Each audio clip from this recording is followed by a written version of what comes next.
और जंग से जुड़ी समय की बड़ी खबर, सीज फायर के बीच ईरान ने बड़ा ऐलान किया है। 15 जहाजों को हॉर्मुज से निकलने की इजाजत दी है। हॉर्मुज से 15 से ज्यादा विमान नहीं गुजरेंगे। युद्ध विराम समझौते के तहत तय हुआ है।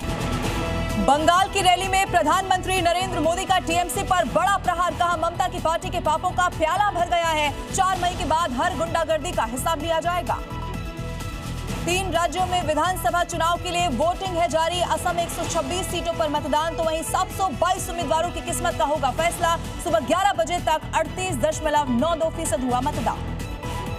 केरलम विधानसभा की 140 सीटों पर वोटिंग लगातार जारी। पुडुचेरी में 30 सीटों के लिए हो रहा है मतदान। केरलम में 11 बजे तक 33.28% वोटिंग हुई है। पुडुचेरी में 11 बजे तक ये मतदान फीसद 37.06 रहा। नितिन नवीन का विपक्ष पर करारा वार, कहा राहुल गांधी में ज्ञान की है कमी। टीएमसी को सिर्फ घुसपैठियों की है चिंता, बंगाल की जनता की चिंता अब हम करेंगे।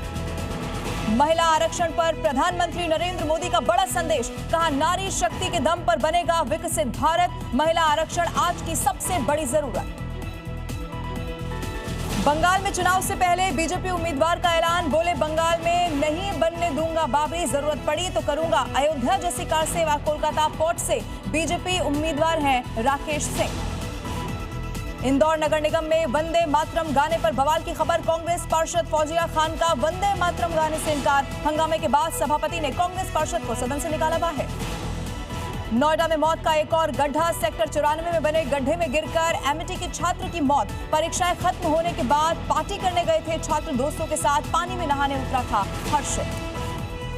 ईरान अमेरिका सीज फायर पर लग सकता है ग्रहण, ईरानी संसद के स्पीकर का बड़ा बयान, बोले प्रस्ताव में 3 शर्तों का उल्लंघन, ऐसी हालत में बातचीत करना बेईमानी होगा। विदेश मंत्री अराक्ची ने भी सवाल उठाए। और सीज फायर के ऐलान के बाद भी लेबनान पर इजरायल के हमले लगातार है जारी। अब तक 254 लोगों की हो चुकी है मौत। हिजबुल्लाह के ठिकानों पर स्ट्राइक, 1 मिनट में गिराए 160 बम।